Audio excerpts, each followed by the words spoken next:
All right, we'd like to welcome Max Homa into the interview room here at the Shriners Children's Open.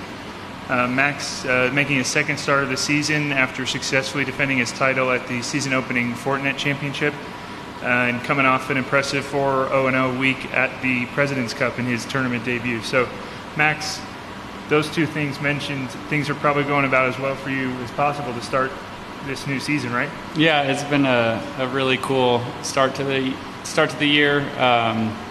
The President's Cup was just the most fun ever, whether I went 4-0 or 0-4. As long as the team won, we all had a blast being around each other and getting to celebrate on the normal 18th green at Quail Hollow, 15 for the tournament, and everybody just gets to hold the cup and take pictures, and I don't know, I guess just enjoy our own company and what we had accomplished. It was a lot of fun. So that week is that one's going to hold a special place in my heart. So it's cool to get to have that experience, and then obviously to play well was the cherry on top.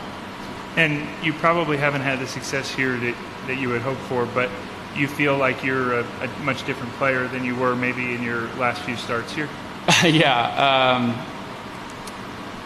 I definitely have been going through, I feel like, swing issues every time I've come here, so I'm glad to say that that's not happening this year. I like the golf course. It's obviously the scores are really low, but I feel like certain holes you picture when you kind of fly over here and you're like, oh man, that one tee shot's tricky, and then you get out there and as you're swinging it better, you realize that it's actually not. You just weren't very good. So I am glad to say that the fairways are looking much larger this year than they have maybe in the past. All right, we'll take some questions out here. If you have a question, we'll get a microphone to you. We will start with Greg right here on the right. Hey, Max. I wanted to ask you about playing these fall events, what the draw is to play them when you have full status and don't necessarily need to be out here. Well, first and foremost, the data says that having a good fall typically leads to a good FedEx Cup run. And last year I had my best fall and I had my best FedEx Cup finish. The golf tournaments are also awesome. This run of, I don't know how many it is now, but 6 to 8 events are great. So I enjoy playing them. So that's another bonus. I enjoy playing golf. There's a third bonus. But just in general, I mean, we're not going to have this schedule, going forward next year. But these are great events that I would assume I'm still going to keep, playing. But it's the start of the season, and you need to make points because the goal of the season is to finish number 1 on the FedEx Cup. So I feel like if you don't play these, it's making it hard. There's 20% of the season or so is this bulk of September to November. Yeah, so I was going to ask you about next season when it's the tail end. Do you still anticipate playing fall events? Yeah, I mean, it's going to obviously probably change a little bit of the amount, but I'll play the Fortinet and then look into the other ones and just see what I want to do. But yeah, I mean, like I said, these are great events, so there's still awesome golf tournaments. And I mean, I'm always going to play the Fortinet Silverado. I mean, I've had success there, partnership with Fortinet. I love Napa, I love California, so I'll always go there. And then, yeah, it might maybe change a bit of my schedule, but like, I enjoy these events. I'm bummed I'm not playing Houston this year. I'm having a kid in a month, and I want to take November off, so maybe I would get to play that one because I love that golf course. And maybe, some changes, but like I said, I'm a professional golfer. I like to play golf professionally, so I enjoy that we have these opportunities. Yeah, and then you mentioned the course. With your swing in good shape this year, what's the mentality like knowing that you got to make a lot of birdies if you're going to do well here? I guess quite similar to normal weeks.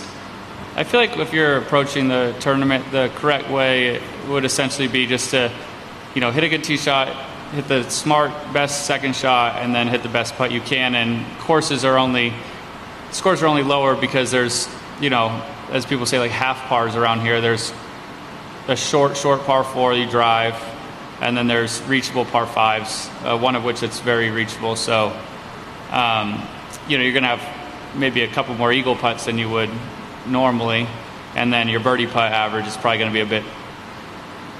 It's going to be, you're going to be closer to the hole just because of how short the course can play with the heat and all that. But it's just like anything. You leave a course even when it's hard, and you think, man, I wish I would have shot so and so better. So here, you're gonna have the same frustrations and then the same success. It's just, I've always looked at the courses where the scores are lower is if you make less mistakes, you're still gonna make a bunch of birdies because we're good at golf. But if you can limit the backing up, that seems to be my mentality. Todd? Sorry, I got another fall question for you. There seems to be a lot of speculation as to what the fall series might look like after this year. How important is this market, the Vegas market, coming to the West Coast, being here? How important is it for you? How important is it for the tour to continue coming here? I mean, there's talk that these events might get diminished, if that's the right word, but how do you feel about that? I'm probably not the right business person about, to answer about what it does for the tour and financially or otherwise, but I mean, like I said before, I like these events. It's nice for me, this one. I mean, it's close to where I live in Arizona. This was my second tour start ever, so it's Las Vegas. Everybody likes coming here for the most part. So yeah, I mean, I think that they're definitely important. I think every event that's ever been a tour event is an important part of someone's life in some way, if they've played here.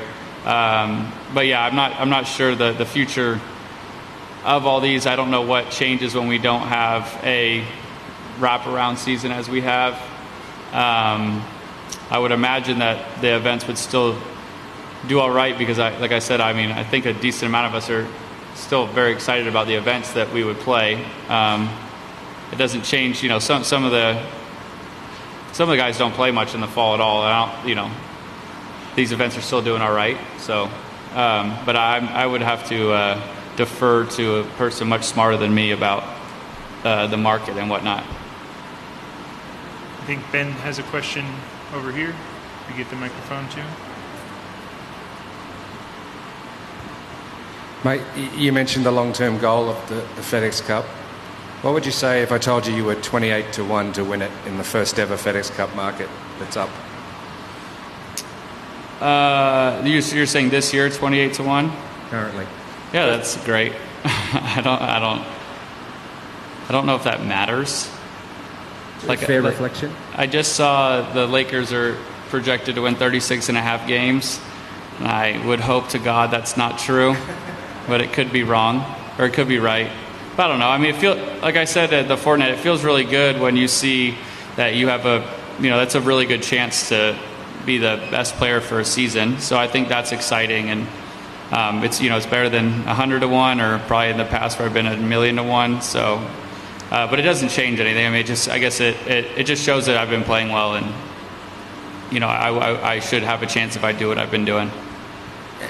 And I just wanted to ask you saw it pretty up close and personal a little bit at the President's Cup, but what did you learn about Tom Kim, the player and person? Because you'll obviously be playing with him again this week as well. Yeah, Tom is obviously a rock star. He's, I think, first and foremost, an amazingly nice person. I've listened to him on podcasts as of late, and he's, great.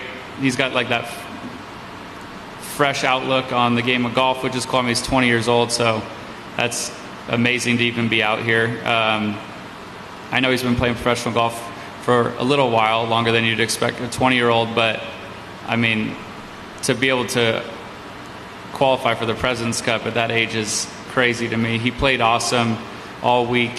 He was the catalyst of the team, I felt like. His emotion was cool, but as competitive as golf is, and that's why we play it, part of it is entertainment, and I feel like he also has that extra kick of being very entertaining and lovable and somebody you want to see succeed. And yeah, it was cool to see him kind of burst on the scene there, because I know he'd been playing some really great golf prior, but that was a big stage, and he handled it awesome. Any other questions for Max? All right, we appreciate your time and best of luck this week. Thank you.